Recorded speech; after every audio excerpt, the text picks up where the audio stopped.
However old, incapable, and heartsick I may be, the moment I recall your face, my youth's restored to me. The first lines of a new collection titled Faces of Love of the work of Hafez, the medieval Persian considered one of history's greatest lyric poets. Translator Dick Davis is a leading scholar of Persian literature and himself a poet. Faces of Love is the latest in an extraordinary undertaking by Davis of translating many of the masterworks of Persian civilization, including most recently Ferdowsi's Shahnameh, the Persian Book of Kings. And welcome to you. Thank you. I want to set the scene a little bit. 14th century Persia in the city of Shiraz that you compare in your introduction to Venice. Yes, it was a trading city. It was the center of a very flourishing aristocratic civilization. Because it was a trading city, it had a very wealthy upper class, as it were, and this upper class was able to provide the money for a lot of artistic patronage. And so there were a great many poets in Shiraz during the 14th century and in the previous century as well, the 13th century. And the greatest of them came to be Hafez. Now tell us about who was he? What do we know? Hafez was a poet who was at the court which ruled Shiraz at the time. He was one of the court poets. He's a poet he's a bit like Bach. People say that Bach sort of gathered together everything that had gone before him in music and brought it into a new kind of stage. Hafez did the same with the conventions of lyric poetry. And so the lyric poem is seen to reach its highest point in Hafez. One of the great things about Hafez's poetry is that it's extremely ambiguous often, and that it can be read in different ways. And his poetry can be read in a secular way or in a religious way. And this has meant that he has become sort of all things to all people who are interested in Persian poetry. But of course there's love, there's enjoyment of life, there's a lot of drinking, the wine flows, there's mentions of the heart, and of course there's sorrow and loss. There's a great deal of sorrow and loss, true, yes, true.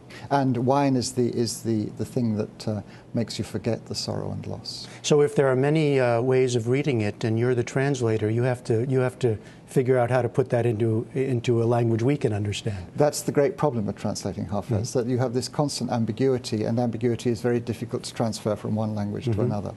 It's also, and you make clear in the introduction, and it comes through in some of the themes in the poems, some analogies to our own contemporary life, right? There's points in Shiraz when the city gets taken over by a fundamentalist ruler who bans drinking, and art is sort of swept away. That's true. I mean, music is forbidden, drinking wine is forbidden, there's a kind of clampdown on the sexual morality of the place. It becomes a very austere, what we might call a Puritan place, so that's obviously not quite the right word for this culture, but it becomes a place where any kind of physical pleasure is taboo. It has to be avoided. And Hafez has a lot of poems about how dreadful this is. And then when this ruler is swept away, in fact by his own son, there are poems which welcome this change when pleasure is allowed back into the life of the city. I think many people in our audience who would know Persian poetry, they think of the most famous as Rumi. Yes. And yet, I understand that Hafez is in Iran itself is by far the most famous and popular still to this day. That's true. Why is that? What explains his appeal today? Well, one of the reasons I think is what I said. It's about that Hafez's poems are very ambiguous, and not all of them, but many of them, and they can be read in many different ways.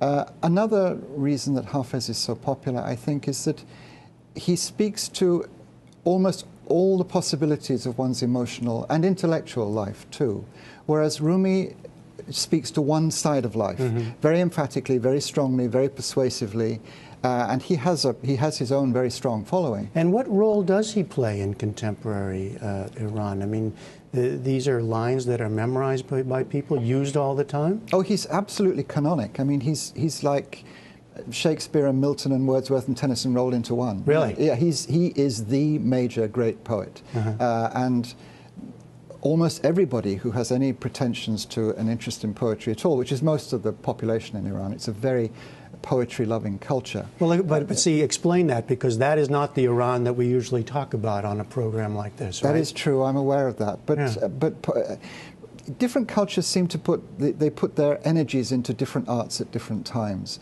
In the medieval period, I mean, for example, you can think of painting in Italy or music in Germany, that kind of thing. But in the medieval period, the artistic energies of Iran went largely into poetry. And poetry has become part of the Persian cultural identity in a way that's true of very few other cultures. Even English culture, which prides itself on its poetry so much, poetry is not so central to the identity as it is in Iran. There are very few literate Iranians who can't quote off by heart poems, or at least many lines of Hafiz to you. I mentioned in the introduction that this is one of a number that you're doing.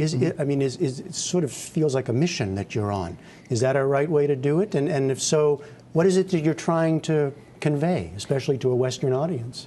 Well, I went to Iran in my 20s, and I went for 2 years, but I finished up staying for 8 years, and I married. My wife is Iranian whilst I was there, and we had to leave Iran because of the Islamic Revolution, and the place where I was teaching was closed down and so forth. When I got back to England, I realized that I had this extraordinary privilege of getting to know, to some extent, this culture which is almost unknown in the West. I had begun to learn Persian seriously. When we came back to England, I did a PhD in medieval Persian.